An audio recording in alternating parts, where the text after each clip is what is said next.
Have you ever had a thought that popped into your head out of nowhere, and it didn't seem like it was yours?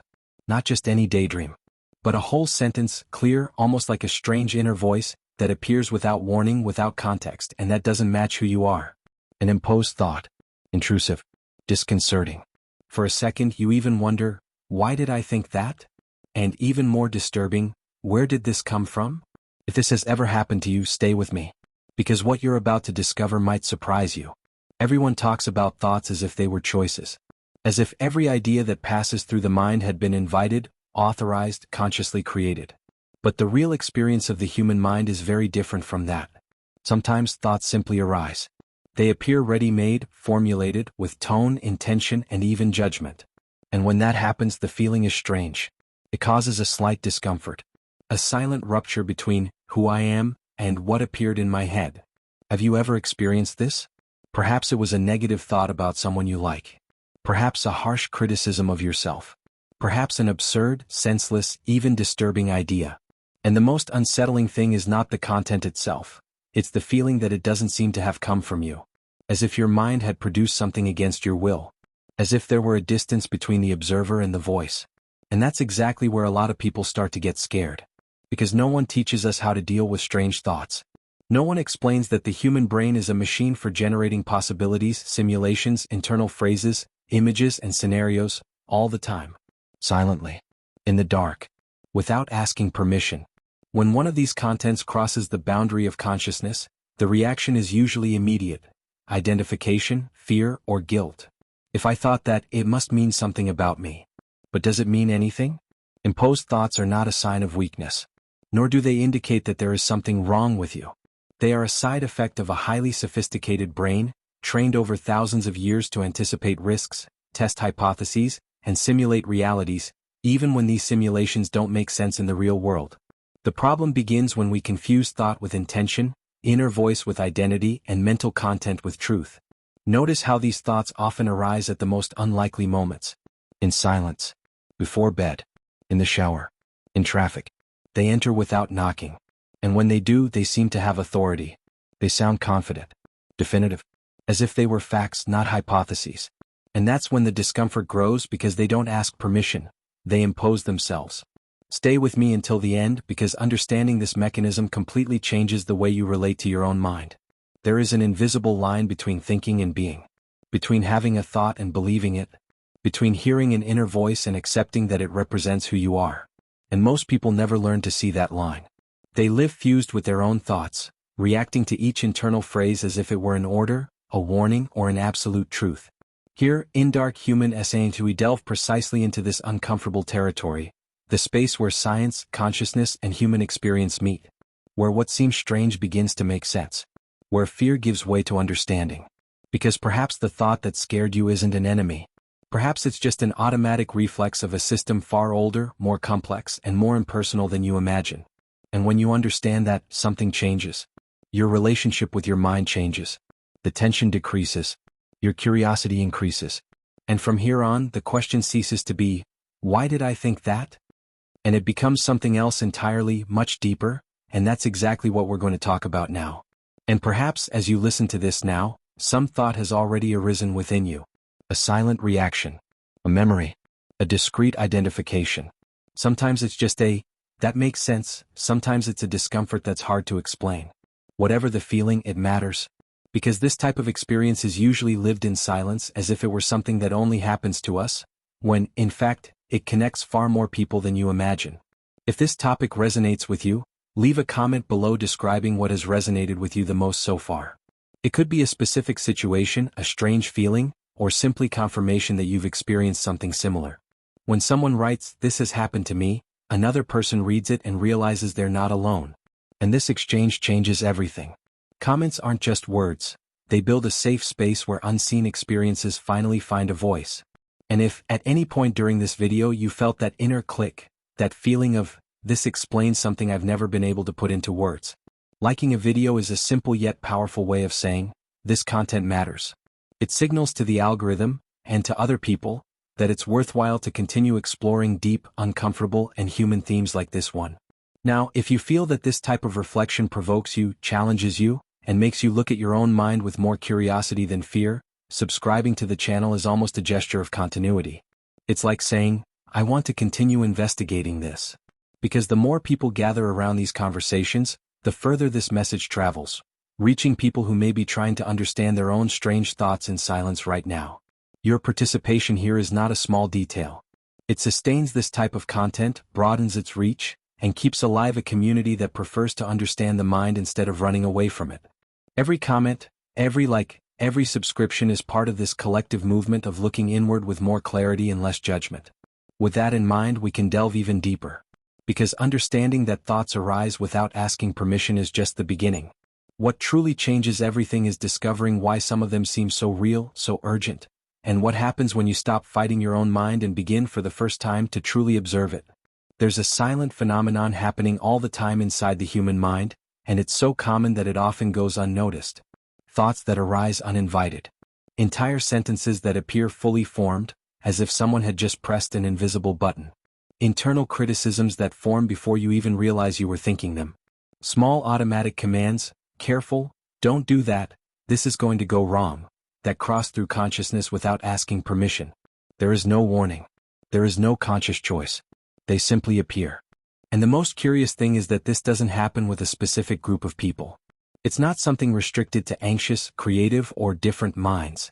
This invisible phenomenon affects everyone.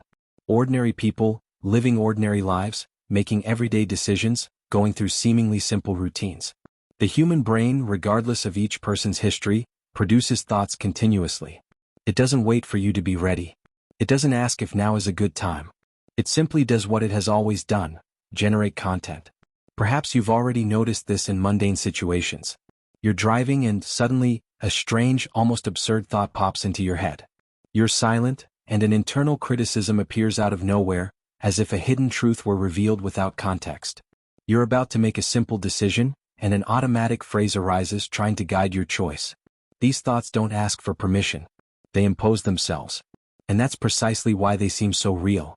The human mind doesn't function like a straight line. It works like a behind-the-scenes system.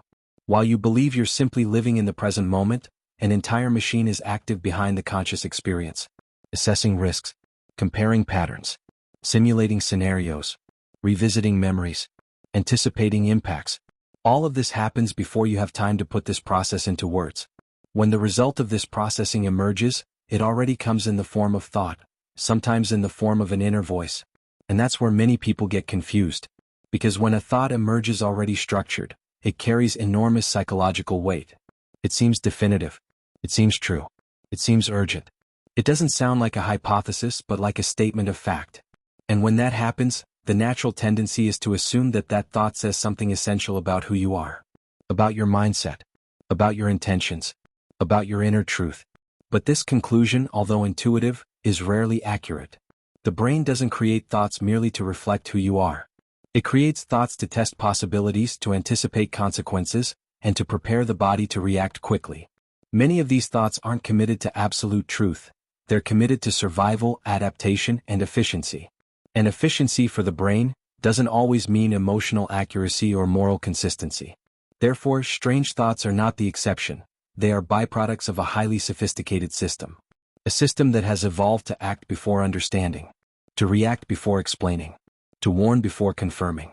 When you understand this, something begins to shift internally. The relationship with your own mind changes. Guilt loses its power. Fear diminishes. Curiosity grows. There is a silent transformation that happens when you realize that not every thought deserves automatic credence. That not every inner voice carries authority. That not every phrase that arises in your mind represents a decision, an intention, or a profound truth. Often it is merely a rehearsal, a mental draft, a quick test done behind the scenes of consciousness. And here's something important. The more we try to block these thoughts, the more impact they seem to have. The attempt at rigid control usually generates the opposite effect. The thought returns. More intense. More insistent. Not because it's important, but because the brain interprets resistance as a sign of relevance. What is fought against begins to be monitored more closely. Now I want to delve even deeper into this subject because it is precisely at this point that the great shift in perspective begins. Understanding why some thoughts seem so intrusive requires looking at how the brain differentiates, or fails to differentiate, what is a real threat from what is merely a simulation. It requires observing how past experiences, unresolved emotions, and learned patterns shape the type of content that emerges into consciousness. And it requires, above all, realizing that there is a distance between the thought that arises and how you react to it. This distance is subtle but powerful. When you begin to notice thought as an event, and not as an identity, something changes in the inner journey. The mind ceases to be a battlefield and becomes a territory of observation. This doesn't eliminate extraneous thoughts, but it completely alters the impact they have on your decisions, your mindset, and your perception of reality itself. Because, at its core, the invisible phenomenon that everyone experiences isn't about having imposed thoughts. It's about believing that they define who we are. It's about confusing backstage with the stage. It's about assuming that everything that appears in the mind needs to be taken seriously. And this confusion has profound consequences. Unnecessary anxiety, silent guilt, hasty decisions, distorted interpretations of one's own experience. When you begin to see this mechanism, something reorganizes itself internally. Not magically but clearly. You start to realize that many thoughts are just noise. Others are echoes. Some are reflections of old experiences trying to update themselves in a new context. And very few actually require immediate action. This realization doesn't distance you from reality. On the contrary, it brings you closer to a more honest relationship with your own mind.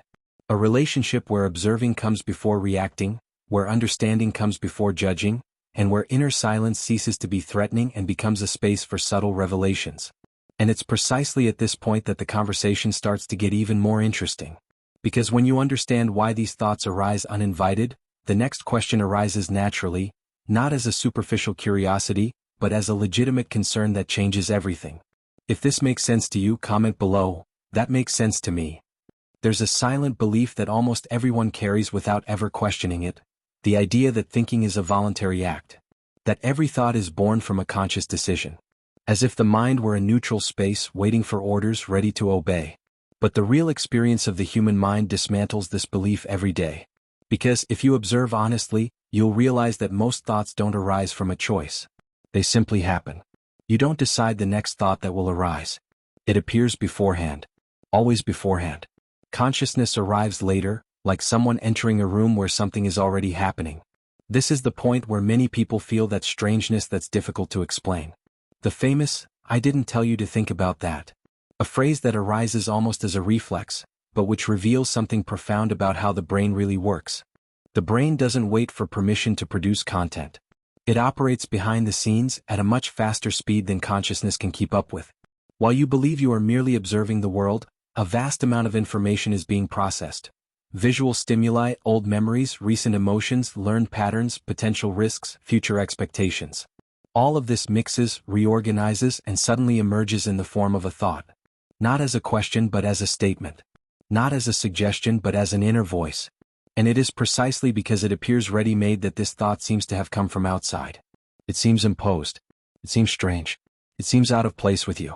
But, in reality, it is the product of an extremely efficient, yet opaque automatic system. A system that was shaped to react quickly, not to explain its own processes. The brain prefers to act first and justify later, if it justifies itself. This dynamic completely changes how we understand our own minds. Because if thoughts aren't conscious choices, then they aren't automatically decisions either. Nor desires. Nor hidden truths about who you are. They are mental events. Internal productions that arise from invisible associations.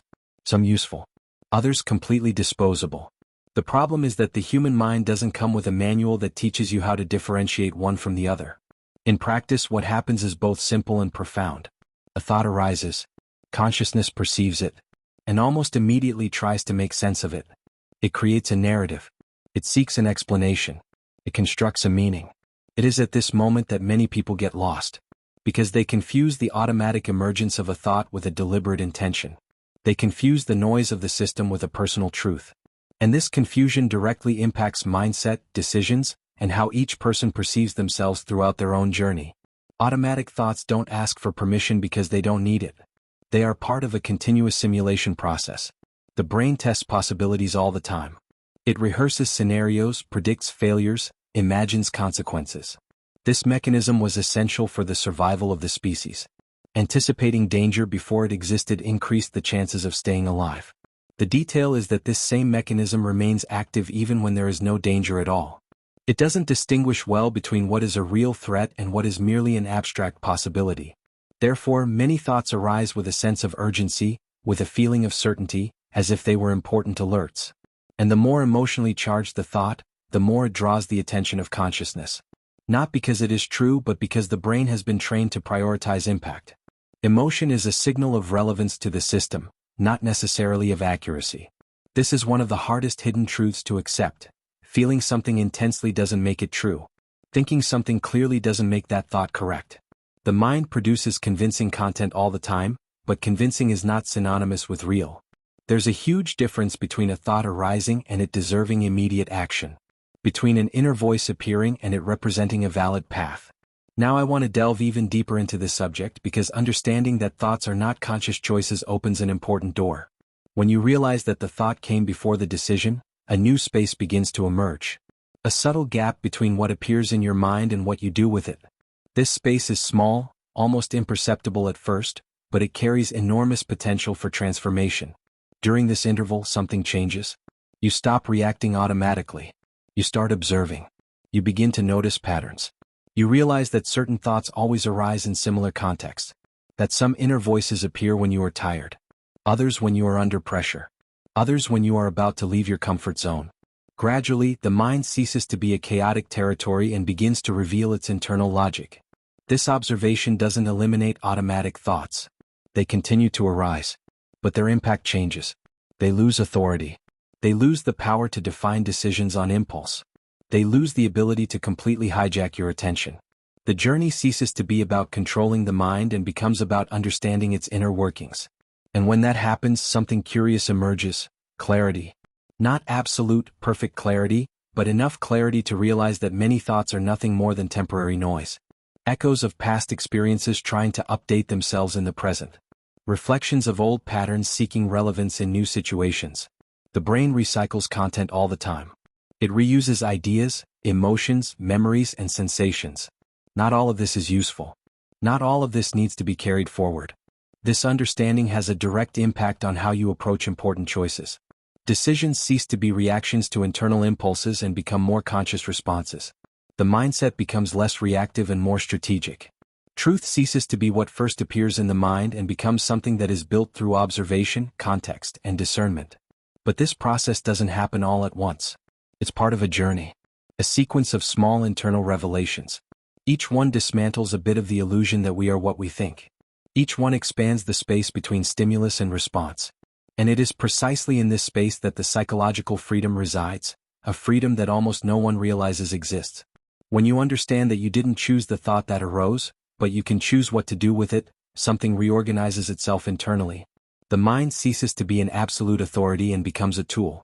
A source of information, not a definitive judge. And this change, although subtle, profoundly alters the way you experience your own internal reality. This realization opens the way for an inevitable question.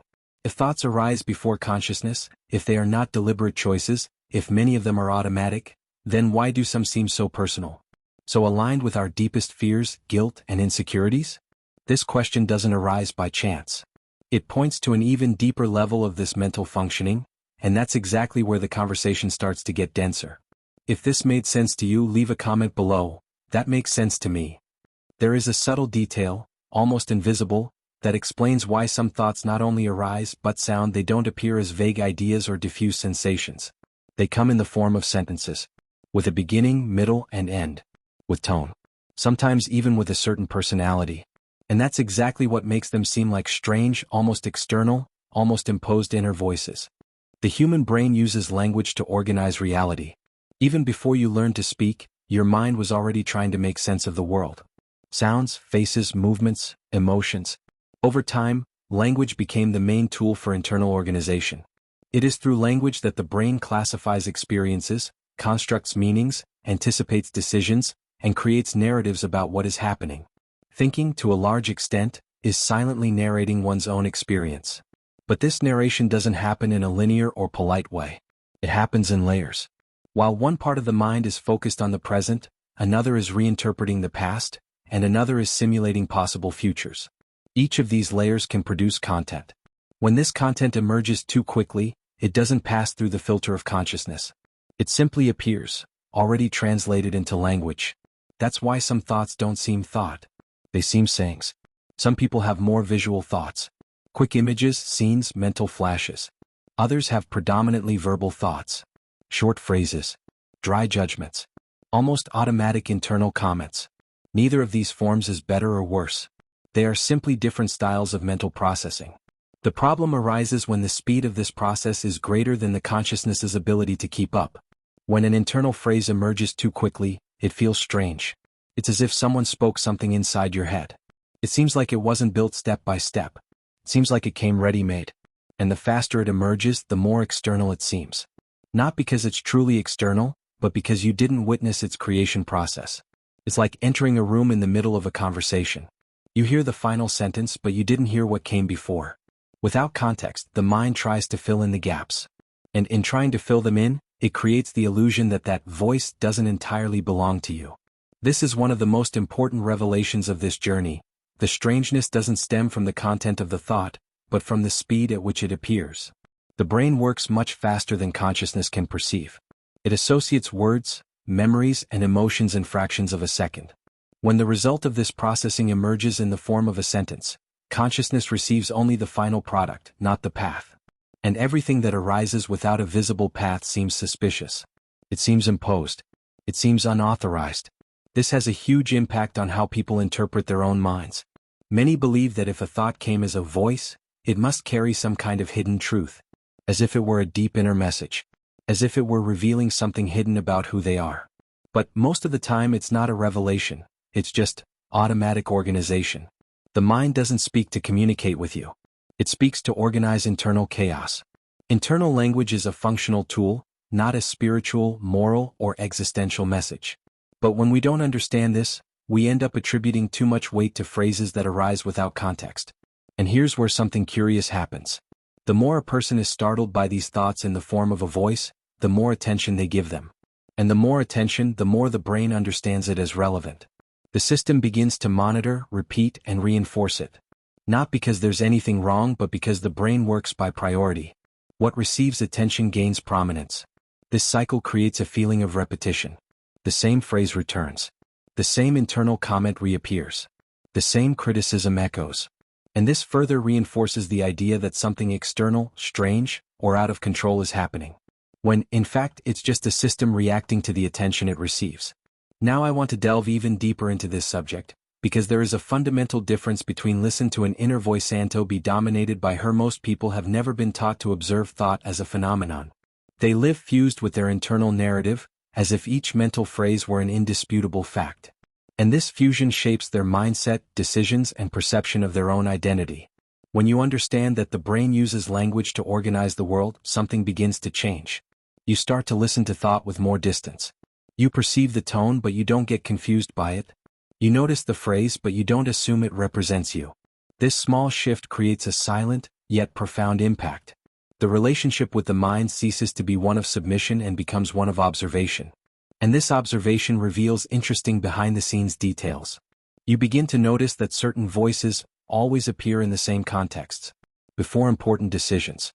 In moments of transformation. When something threatens to deviate from the known pattern. The brain reacts by trying to protect, warn, anticipate. It uses language because language is fast. But speed is not synonymous with precision. Many of these internal phrases are simplified versions of reality. Cognitive shortcuts. Quick attempts at control. They don't consider nuances. They don't analyze context. They don't assess long-term consequences. They simply arise. And it's up to the conscience to decide what to do with it. This understanding radically changes your inner journey. You realize you don't need to silence your mind, nor fight against thoughts, nor expel inner voices. All of that generates more noise. What changes everything is, understand the function than what is happening. When the function becomes clear, the fear loses its power. Thoughts expressed through voice are not enemies. They are automatic tools. Sometimes useful, often excessive, and almost never definitive. They are part of a system that works without pause, trying to organize a world too complex to be consciously processed all the time. As this understanding begins to take shape, a new, even deeper question arises. If these inner voices are merely products of automatic organization, why do some seem so critical, so harsh, so aligned with our deepest fears? Why do certain phrases seem to know exactly where to strike? This question doesn't arise by chance. It points to even deeper layers of this functioning, layers that reveal how past experiences shape the tone of the mind in the present. If this part of the conversation resonated with you, leave a comment below. I'm on this journey too. There's a specific moment when these strange thoughts become louder, more insistent, almost as if they take on a life of their own. This moment doesn't happen by chance. It appears when the mind goes into a state of alert. When something threatens to get out of control. When there is uncertainty, expectation, or perceived risk. That's when fear, anxiety, and anticipation begin to intensely, and often distortedly, shape the mental content. The human brain was shaped for survival, not for providing psychological comfort. For most of our history, anticipating the worst-case scenario wasn't pessimism, it was strategy. Imagining dangers before they materialized increased the chances of escaping, reacting, and protecting oneself. This mechanism became so deeply ingrained that it remains active even when the environment presents no real threats. The mind reacts as if it were still surrounded by invisible risks. When anxiety enters the scene, the brain changes its priorities.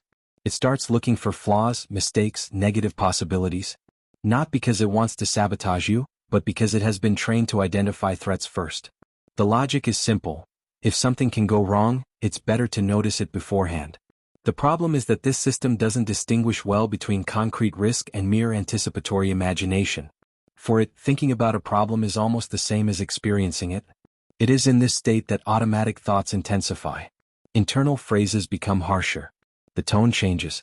The content becomes more critical, more alarmist, more absolute. The brain tries to reduce uncertainty by creating quick narratives, even if these narratives are neither fair nor realistic. It prefers a negative story to no story at all. Because emptiness for a brain on alert is dangerous. Fear and anticipation go hand in hand. To anticipate is to try to control the future before it happens. But this control is illusory.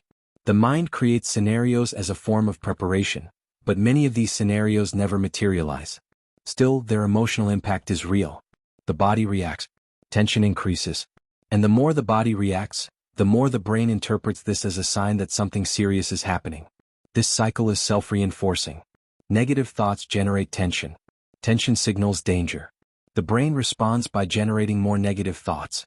In a short time, the mind seems taken over by internal voices that point out risks, mistakes, and possible failures. And because these voices emerge quickly, in the form of direct language, the feeling is that they know something you don't. As if they were revealing a hidden truth about what is to come. But most of the time they aren't. These thoughts are not predictions. They are simulations. Quick attempts at anticipation based on past experiences, incomplete learning, and unresolved emotions. The brain uses what it has available. If one's personal history has been marked by criticism, rejection, or situations of loss, the tone of these simulations tends to be harsher. Not because reality is like that, but because that was the pattern recorded. Here, a common and profound misconception arises. People believe these thoughts appear because they are weak, anxious, or incapable of managing their own minds. But the truth is different. They appear because the alert system is active. And alert systems don't produce delicate messages. They produce warnings, simplifications, exaggerations, all in the name of protection. This understanding changes the perspective of the inner journey. You stop seeing yourself as a victim of strange thoughts and begin to perceive the workings behind them. The mindset changes. The emotional impact diminishes. Space emerges for observation, for choice, for transformation. This is what we explore here on Dark Human Science.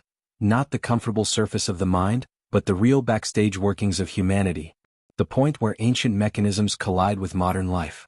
Where automatic reactions clash with conscious decisions. Where understanding the system completely changes the experience of being inside it. When you realize that fear and anxiety amplify thoughts, something reorganizes itself.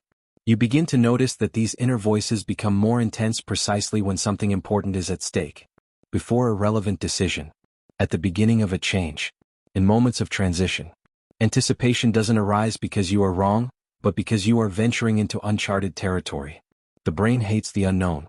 It prefers a known negative scenario to an undefined neutral possibility. Therefore, when faced with uncertainty, it pulls from its internal archive the worst examples, the most striking memories, the most painful failures.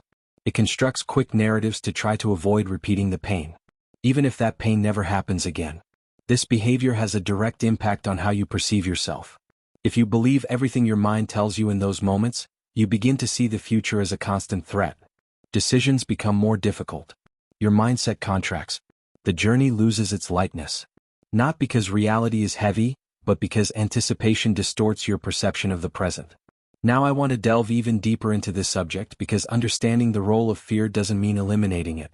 It means learning to read it, to perceive when it's informing and when it's merely reacting to ghosts of the past. There's a huge difference between intuition and anxiety disguised as intuition, and this difference is rarely explained clearly. When you begin to observe thoughts from this perspective, you notice something revealing. Many of them don't talk about the present. They talk about what could go wrong, about what happened before, about what you fear repeating. They are narratives projected into the future but fueled by the past. The brain mixes times. It treats memory as prediction. And this mixture creates internal confusion. This is one of the great revelations of this process. Intense thoughts do not signify real urgency.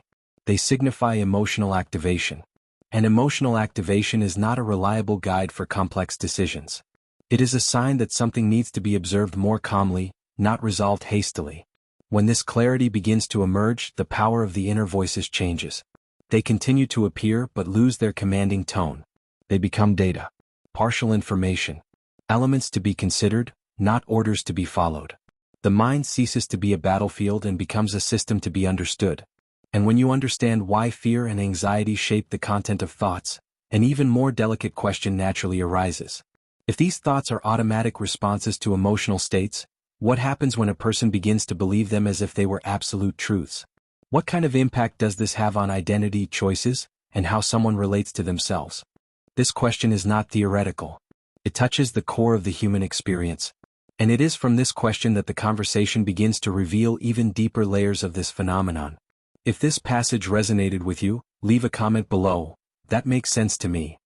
There is a particularly disconcerting moment in this whole experience, perhaps the quietest and at the same time the most impactful, when the thought that arises doesn't match at all who you believe yourself to be. It doesn't reflect your values, it doesn't represent your intentions, it has no relation to your conscious history. On the contrary, sometimes it's too aggressive. Other times it's absurd. In some cases, it's morally opposed to everything you stand for. And that's precisely where the emotional shock happens. Because dealing with common automatic thoughts is one thing. It's quite another when the mind produces something that seems to cross an internal boundary. A thought that causes repulsion, shame, fear, guilt. The immediate feeling is usually, if that crossed my mind, it must mean something about me. And that is one of the deepest and most painful mistakes someone can make regarding their own mind. The brain has no moral filter in the initial stage of thought. It doesn't judge. It tests. It simulates. It creates possibilities without asking if they align with its conscious identity. Thinking, at this deep level, is not a direct reflection of character. It's an exploratory process. An internal laboratory operating without conscious supervision. The problem is that most people have never been taught to differentiate between mental content and intention. They grow up believing that thinking something is equivalent to desiring something. That imagining something is equivalent to wanting to do it. That an internal phrase reveals a hidden truth about who they are. But this equivalence simply doesn't exist in the real workings of the human mind. Strange thoughts aren't internal confessions.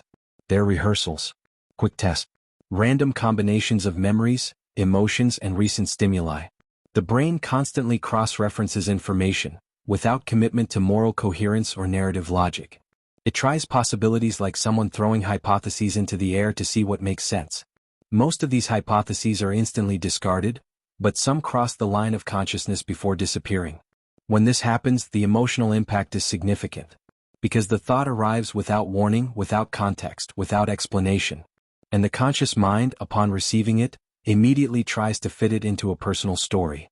Why did I think that? What does this say about me? Does this mean something I don't want to admit? These questions arise quickly, and almost always come loaded with judgment. But here's a crucial revelation. The brain tests possibilities precisely because it wants you to act on impulse. It simulates to avoid blind action. It imagines scenarios so it doesn't have to live them all. Aggressive thoughts don't mean real aggression. Absurd thoughts don't indicate hidden desires. Morally opposed thoughts don't reveal a secret identity. They only reveal that the system is working, perhaps even too much. There is a huge difference between having a thought and agreeing with it, between imagining something and endorsing it, between perceiving a mental content and transforming it into a decision. This difference is what separates psychological health from unnecessary suffering. But when no one explains this, the person begins to fight against their own mind, as if it were an internal enemy. And this struggle creates a paradoxical effect. The more someone tries to prove to themselves that a thought isn't theirs, the more attention they give to its content. The more they try to expel it, the more the brain interprets it as relevant. The thought returns not because it's true, but because it has been marked as important. The system doesn't understand emotional rejection as discarding. It understands it as a warning. This cycle can be devastating. People begin to doubt their own identity. They question their values. They lose confidence in their own mindset. All because of mental contents that never represented real intention. They simply pass through consciousness like clouds crossing the sky. When you understand that the brain is constantly testing possibilities, something rearranges itself internally. You begin to realize that extreme thoughts are only extreme because they attract attention, not because they deserve credit. They are products of a system that works with strong contrasts to assess risks. The more shocking the possibility, the faster it is evaluated and discarded. The problem arises when consciousness clings to the shock. Now I want to delve even deeper into this subject because there's a subtle detail that completely changes the relationship with these thoughts that are incompatible with who you are.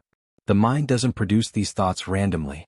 They tend to arise at specific moments in the journey, during phases of transformation, when values are being reaffirmed, when important decisions are approaching, when something significant is at stake. It is precisely when you care that the brain tests its limits. Morally opposing thoughts emerge more strongly in people who have well-defined values, not the other way around. Because the system tries to map boundaries.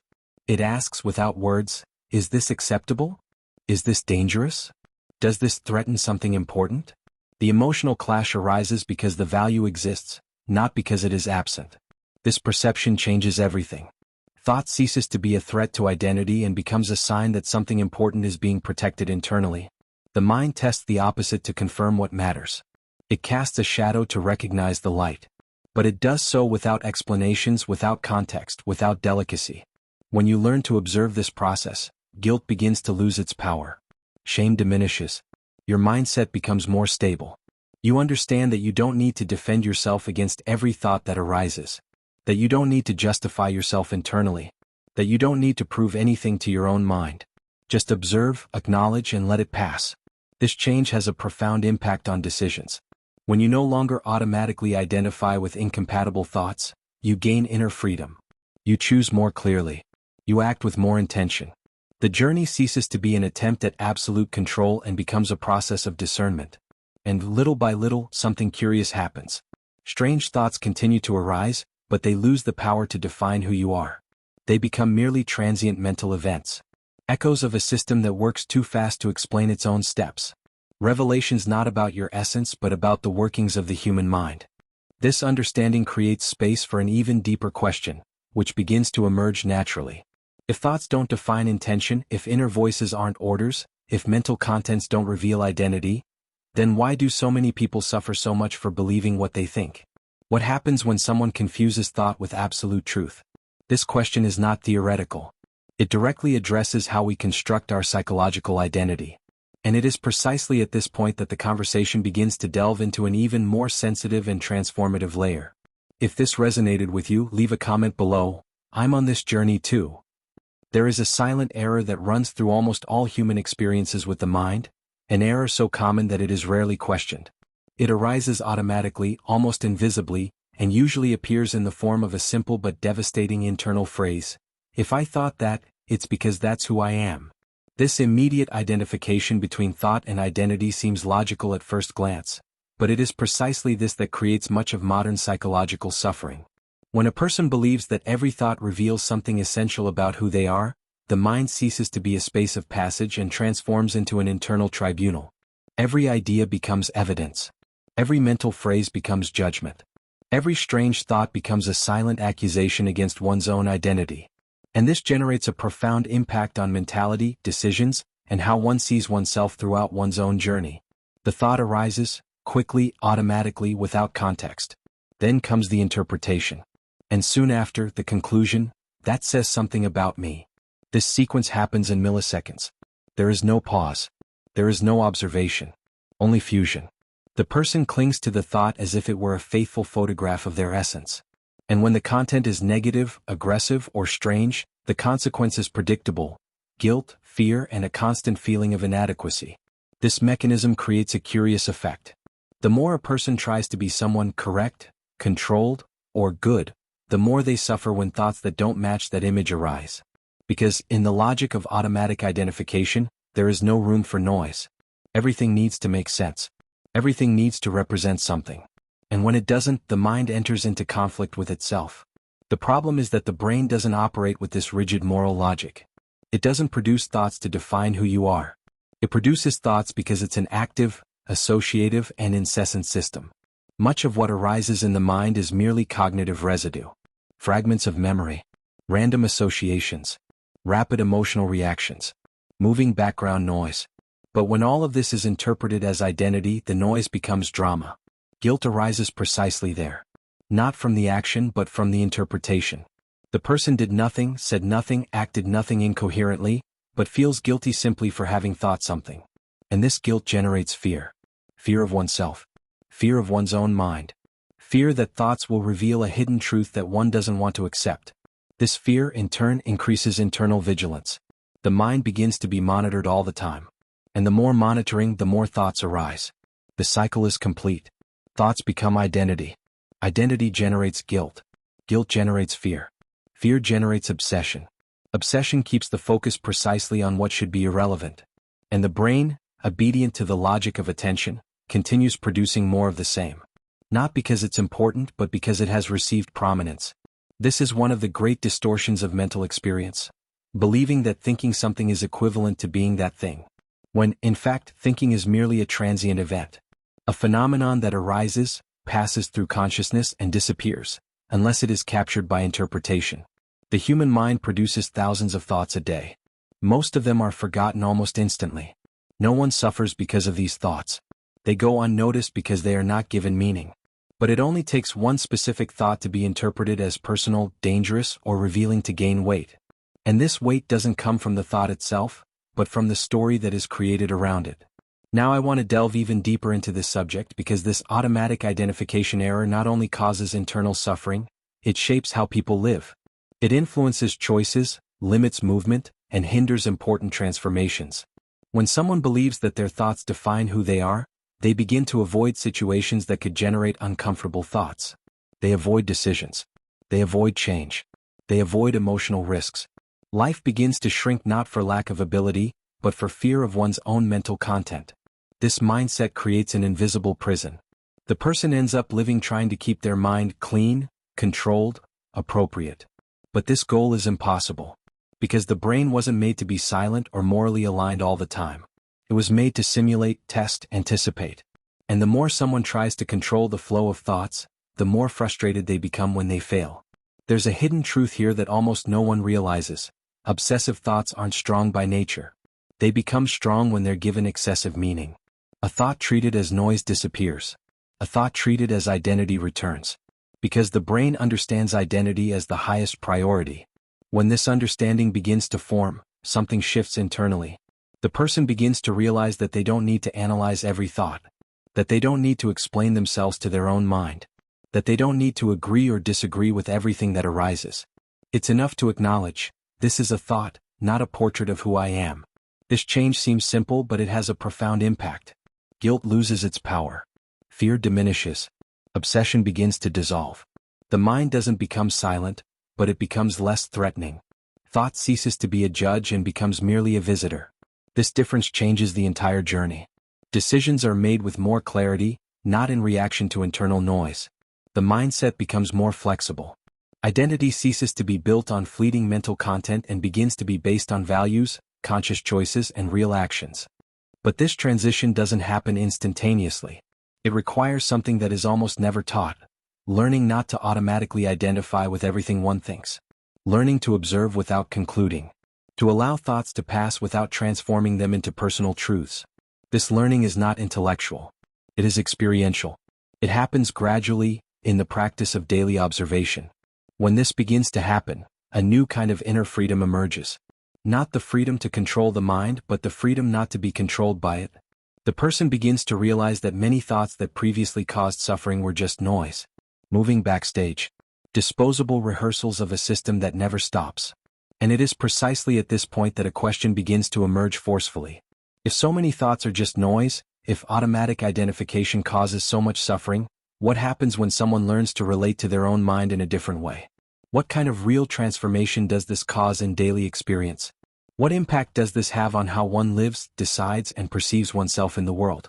This question doesn't require a quick answer. It opens up an even deeper layer to this conversation. A layer that directly touches on the relationship between consciousness, observation, and inner freedom. If this made sense to you, leave a comment below. That makes sense to me. When we reach this point in the conversation, an almost automatic desire arises to solve the problem once and for all. To find a definitive technique, a clear method, a way to control unwanted thoughts. It's an understandable reaction. If something bothers you, the natural tendency is to try to expel it, to silence it, to eliminate it. But it is precisely here that science brings one of the most counterintuitive and most transformative revelations about the human mind. The more you try not to think about something, the more that something insists on appearing. This is not an opinion nor a metaphor. It is an effect repeatedly observed in studies on attention, cognition, and emotional regulation. The attempt at direct control generates the opposite effect. The mind interprets the effort to expel a thought as a sign of importance. And everything that is considered important is monitored more intensely. The brain does not understand the command, "Don't think about it," as discarding. It understands it as an alert. The result is known to many people, even if it has never been explained in this way. You try to push away a bothersome thought. It returns. You try again. It returns with more force. In a short time, a feeling of loss of control arises, as if the mind were doing exactly the opposite of what you want. This doesn't happen because you are weak, nor because your mind is broken. It happens because the brain works by relevance, not by obedience. When you fight against a thought, you create an internal conflict. And every conflict consumes emotional energy. This energy amplifies the impact of the mental content. The thought ceases to be just a phrase that arose and becomes a problem to be solved. And problems occupy space. They demand attention. They require a response. That's how the cycle continues. Science shows that the most effective path is not combat, but observation. Not immediate reaction, but conscious detachment. This does not mean agreeing with the thought, nor accepting it as truth. It means something much more subtle. Allowing it to exist without transforming it into the central event of the experience. Observing a thought without reacting is a simple gesture, but profoundly counterintuitive. Because we have been trained to respond to the mind as if it were always right. As if every thought demanded analysis, correction, or defense. But when you observe without reacting, something curious happens. The thought loses energy. It encounters no resistance, no engagement. Without emotional fuel, it tends to dissolve on its own. This is not passivity. It is emotional intelligence applied to one's own internal experience. The brain generates thoughts all the time, but only keeps active those that receive a response. When you react with fear, guilt, or urgency, the system understands that it has found something relevant. When you observe with neutrality, it sends the opposite message. This is not a priority. Over time, this adjustment completely changes the emotional impact of automatic thoughts. This is an important turning point in the journey. Because up until now, many people believe that controlling the mind means dominating it, forcing silence, eliminating noise. But real control isn't about telling someone to be quiet. It's about choosing where to focus your attention. And attention is the most powerful resource that consciousness has. When you observe a thought as you would a passing cloud, without trying to hold it or push it away, you create a new inner space. In this space, identity ceases to be fused with mental content. You begin to perceive that there is something within you that observes, and something that is observed. This separation changes everything. Now I want to delve even deeper into this subject because observing without reacting isn't just a technique for reducing discomfort. It's a radical shift in mindset. It's about moving from a confrontational relationship with the mind to one of understanding. And understanding has a direct impact on decisions, clarity, and how you experience your own life. When you stop fighting against thoughts, something unexpected happens. They begin to lose their dramatic impact. Thoughts that once seemed threatening start to sound repetitive. Internal phrases that once caused tension become recognized as patterns. The hidden truth here is simple and powerful. Many thoughts only seem intense because they are taken too seriously. This doesn't mean ignoring everything that goes through your mind. It means discernment. Useful thoughts persist even when observed calmly. Useless thoughts dissolve when they receive no reaction. This differentiation doesn't come from rational analysis, but from direct experience. From observing repeatedly what happens when you don't engage in the fight.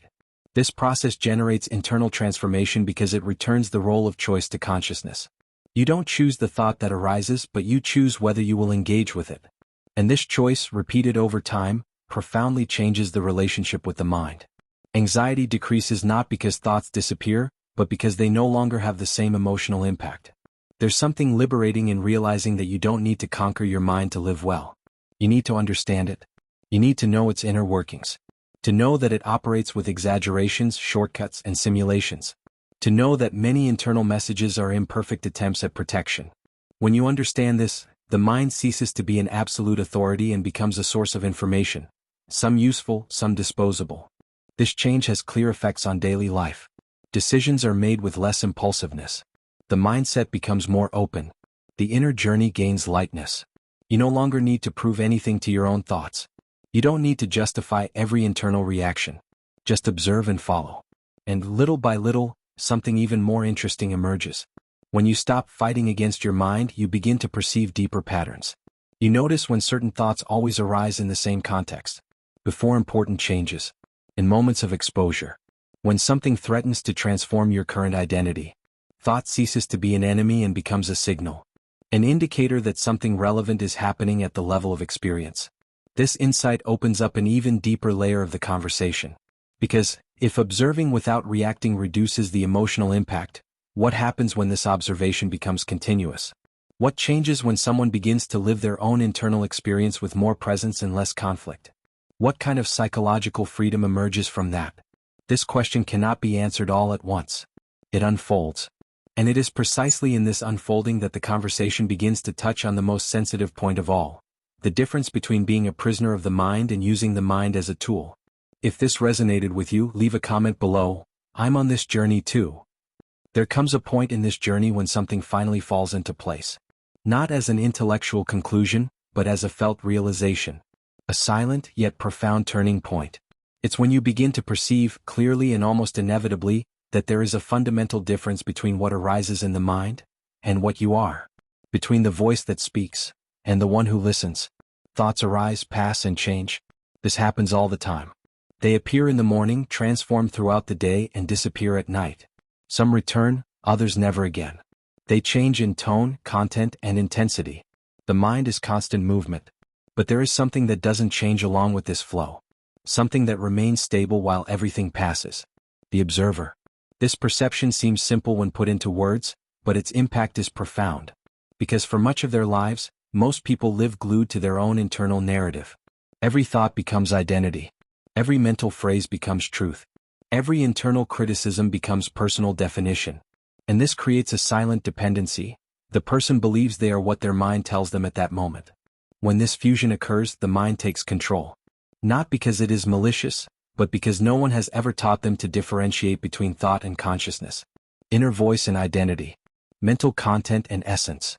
The person lives reacting to what they think, trying to adjust their life to narratives that arise automatically, without realizing that these narratives are transient. The turning point happens when you start noticing something different. A thought appears, and you realize it has appeared.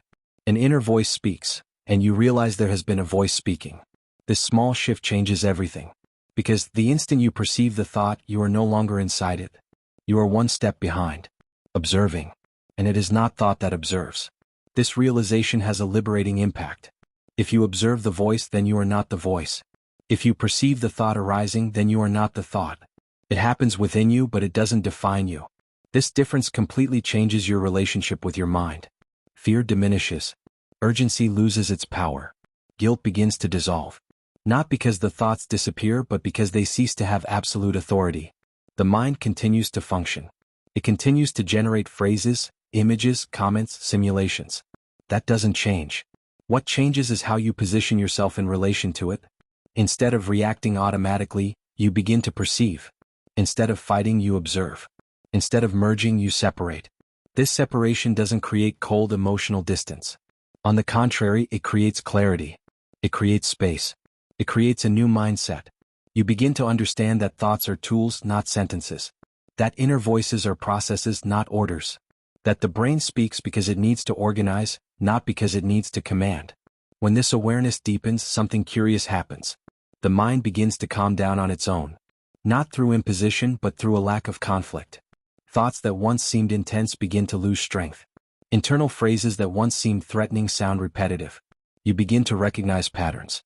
You notice that certain voices always emerge in the same context. Before important decisions. In moments of transformation. When something threatens to change how you see yourself. This reveals something important about the human journey. The mind speaks louder when something significant is at stake. Not to sabotage, but to try to protect. However, this protection system is old, exaggerated, and unrefined. It reacts to the unknown as if it were danger. And when you don't know that, you believe everything it says. The great turning point isn't silencing the mind. It's stopping automatic obedience. It's realizing you can listen without following. Observe without reacting. Let go without identifying. This simple gesture profoundly alters the experience of being alive. Now I want to delve even deeper into this subject because this realization, that you are not the voice in your head, opens doors that almost no one consciously crosses. It changes the way you make decisions. It changes the way you deal with fear. It changes your relationship with anxiety, with guilt, with expectation.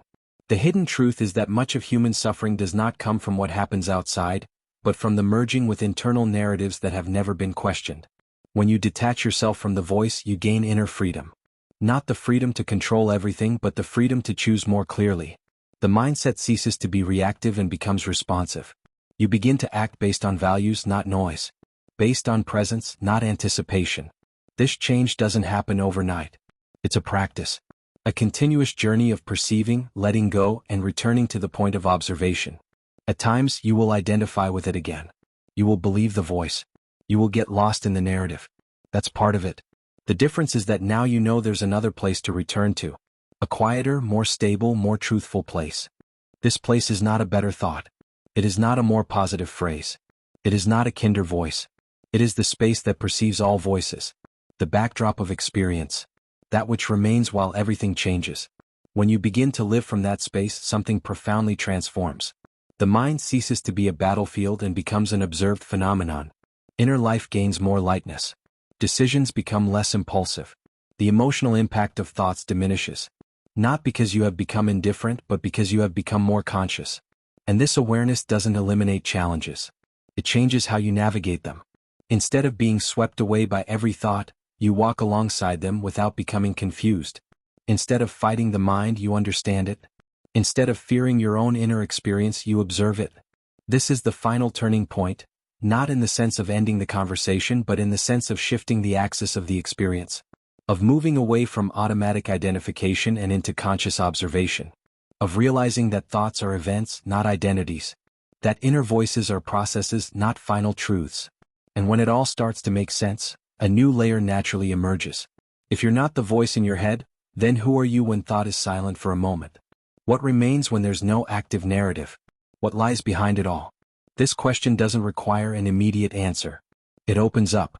It delves deeper. And that's precisely where the journey continues. If this resonated with you, leave a comment below. I'm on this journey too. If you've made it this far, you may have already realized that this video wasn't about silencing the mind or conquering thoughts. It was about recognizing something deeper. About perceiving the difference between what passes and what remains. And if, at any point, you felt that this conversation seemed to speak directly to you, that wasn't by chance. It was a connection. If this makes sense, if this message stayed with you until the end, leave a comment saying so. This message was for me. It's a simple way to show your presence here and to demonstrate that you were on this journey until the very last second. I read these comments as if I were reading echoes of the same shared experience. If this content brought you clarity, or at least a new way of looking at your own mind, liking the video is a silent but powerful gesture. It's like saying, it was worth it. This connection that we've built here didn't happen by chance. It grows stronger when you participate. Subscribing to the channel is also a natural step if you want to continue exploring this type of reflection. No empty promises, no ready-made answers. but deep investigations into the mind, perception, and everything that is usually hidden behind the scenes of human experience. If this helps you think better, feel more clearly, then it makes sense to continue here. There's a video over here that perfectly complements this topic. It delves deeper into this feeling of strangeness that the mind creates, and takes this reflection a step further. Click and continue reading there. Because perhaps the thought that scared you at first wasn't a problem to be solved. Perhaps it was just an invitation to look deeper. To realize that you are not what arises in your mind, but what you observe when everything arises. And when that realization happens, even if only for a moment, something changes. The initial question transforms. Fear loses its voice. And the silence begins to reveal more than any thought ever has. This is dark human science. Where perception is not reality,